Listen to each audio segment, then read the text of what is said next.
Gênesis capítulo de número 6, versículo de número 14 diz: faze uma arca de madeira resinosa, tu a farás de caniços e calatetarás.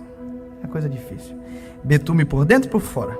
Exatamente deste modo a farás. Para o comprimento da arca, 300 côvados, para a sua largura, 50 côvados, para a sua altura, 30 côvados. Fará um teto para a arca, rematarás um côvado mais alto, farás a entrada da arca pelo lado e farás um primeiro, um segundo e um terceiro andar. Tá bom. Aí, da minha parte, eu vou mandar o dilúvio, Deus está falando aqui. Amém? Estranho, né? Você pensou, você acorda no belo dia, Deus te acorda e diz: olha, amado, eu vou te dar um projeto. Negócio difícil, sim, mas é você que eu escolhi. E sabe, Deus, a palavra vai dizer que Noé achou graça aos olhos de Deus. Então Deus não escolheu Noé por outro motivo senão graça.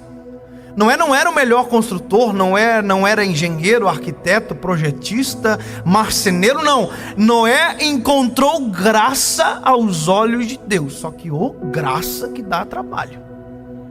Porque Noé não é engenheiro, não é arquiteto, nunca construiu nada, não tem uma história dizendo: olha, Noé construía barco, então isso aqui é só uma evolução daquilo que ele já fazia. Não. Noé foi chamado para fazer algo inédito. A história vai dizer que o processo de construção da arca, isso a história vai nos explicar, que demorou em torno de 120 anos.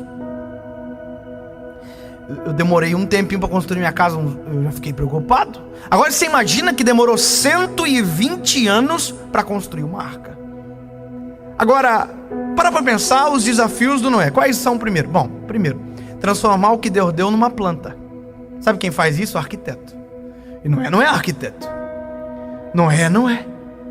Mas Deus deu para ele um projeto. Então a graça o tornou um arquiteto. Faz a planta. Então Noé tem a planta. Ele só pegou aquilo que Deus falou. Deus não escreveu, ele fez uma planta. 3 côvados mais alto, não sei o que, 3 andares, 100, 50 côvados. Todo o projeto foi dado. Agora, qual é o segundo desafio de Noé? Bom, transformar uma planta em uma realidade. Quer ver uma coisa engraçada? Quando eu fui construir minha casa, eu contratei os pedreiros para minha casa. E eu me lembro que eles foram fazer o fundamento, irmão, eu achava tão lindo o meu terreno, lisinho assim, limpinho, não tinha nada. Quando eles começaram a cavar o terreno, porque eu não entendia nada, eu falei: meu Deus, acabaram com o terreno. Porque eu não entendo.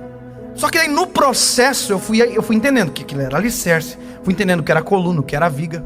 Inclusive, se eu não tivesse entendido, meus pedreiros tinham construído cada coisa, irmão. Irmão, povo difícil de trabalhar, o tal do pedreiro. É um desabafo que fica registrado. Agora você imagina Noé, nunca construiu nada, virou arquiteto do dia para a noite e de repente virou um marceneiro da parada toda. Agora, esses são os desafios lógicos. Mas sabe qual é o principal desafio de Noé? As pessoas. Isso é o pior. Pior do que receber uma grande missão de Deus é enfrentar as pessoas que não acreditam que a gente é capaz de cumprir aquilo que Deus sonhou para nós. Pior do que viver os melhores dias da nossa vida é ver as pessoas dizendo que não somos dignos, merecedores, não foi feito para nós, tem gente melhor. Isso é óbvio, mas eu não estou preocupado com o que as pessoas dizem, mas com a missão que recebi. Parece bom isso para você, mas é um exercício. É um exercício. Lidar com as críticas. Noé fez esse exercício durante 120 dias, 120 anos. Já imaginou Noé construindo a arca, passava alguém e dizia: ô irmão, tá maluco? Você tá construindo isso primeiro, tá longe da água. Como que você vai levar isso pra água? Aí Noé dizia: amado, isso é um dilúvio que vai vir. Gente ignorante. Que dilúvio, amado? Isso é maluco, irmão. Imagina quantas pessoas tentaram internar Noé. Já parou para pensar? Quantas pessoas olharam para o projeto que Deus deu para Noé e disse: isso não vai servir para ninguém, para nada. Não vai prosperar. Para que construir um barco tão grande?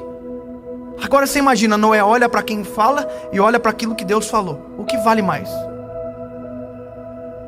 Noé ouve a crítica e ouve aquilo que Deus diz: só faz isso que o dilúvio deixa para mim.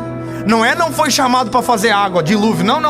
Noé só foi chamado para fazer a arca. Eu quero te dizer uma coisa: o resto do processo não pertence a você. Você só foi chamado para fazer exatamente aquilo que Deus colocou para você. Posso te falar uma coisa? Deus não me chamou para ganhar pessoas, no sentido de fazê-las converter. Não. Deus só me chamou para pregar. Quem faz o resto é Ele. Quem convence é Ele. Quem faz as pessoas na hora certa assistirem é Ele. Eu recebo, sabe, mensagem todo dia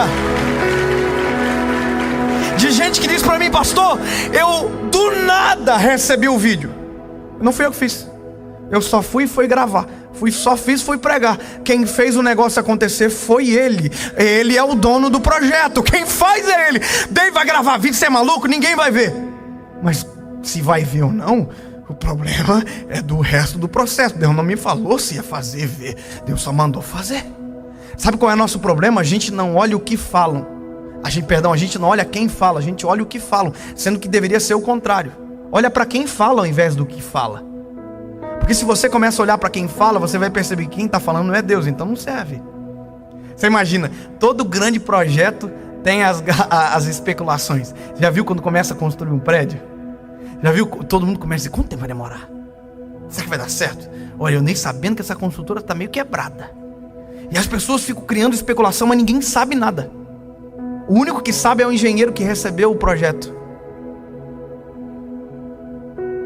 Ninguém precisa saber do que Deus tem para você. Só faça. Em vez de contar, começa a fazer. Em vez de tentar dizer, se justificar: não, eu estou fazendo isso. Não. Deus não te chamou para justificar o que Ele fez, mandou você fazer. Basta você assumir a responsabilidade. Deus te deu uma missão, cumpra a missão. Não deixa a crítica parar você. Não deixa a crítica roubar o projeto que Deus desenhou sobre a sua história. Porque se as críticas forem mais poderosas do que a voz de Deus sobre você, meu amigo, você está na vida errada. Porque as críticas sempre existirão. Meu lindo, eu recebo crítica todo dia. Eu recebo crítica pelo meu tom de voz. Tem gente que reclama do meu tom de voz. Eu tenho culpa? Ai, porque ele fala muito meloso. Eu tenho culpa? Porque ele chora demais. Eu tenho culpa de ser chorão? Foi Deus que me fez assim, e justamente a missão veio porque me fez preparado para viver exatamente o que eu estou vivendo. Eu não estou vivendo correndo a corrida de alguém. Eu estou fazendo exatamente aquilo que Deus chamou. Isso não é um desabafo. Eu só estou dizendo para você o seguinte: meu lindo, Deus te deu uma missão que nunca será compatível com você, mas Ele fez você para a missão. E de uma hora ou outra você vai olhar e vai dizer: uau, isso se encaixa perfeitamente para aquilo que Deus me fez nascer para viver. Sabe, eu estudei 5 anos para ser advogado. Inclusive tem uns amigos aqui hoje na plateia que formaram junto comigo. Está aqui o Rodrigo, está aqui a Natália. Estudaram junto comigo. A gente estudou 5 anos juntos, fez trabalho junto, prova junto. E eles são advogados. Eu não.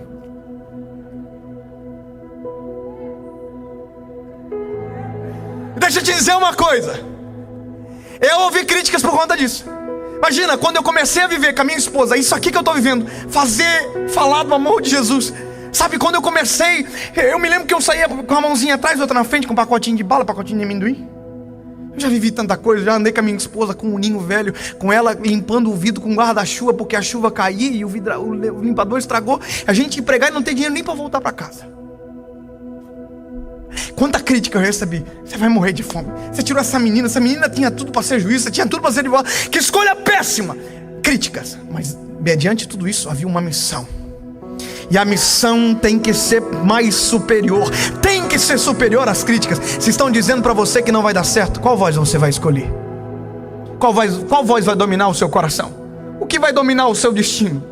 O que vai dominar aquilo que você vai fazer amanhã, quando acordar bem cedo? Posso te dizer uma coisa, meu lindo? Amanhã acorda cedo e começa a construir a arca que Deus mandou você construir.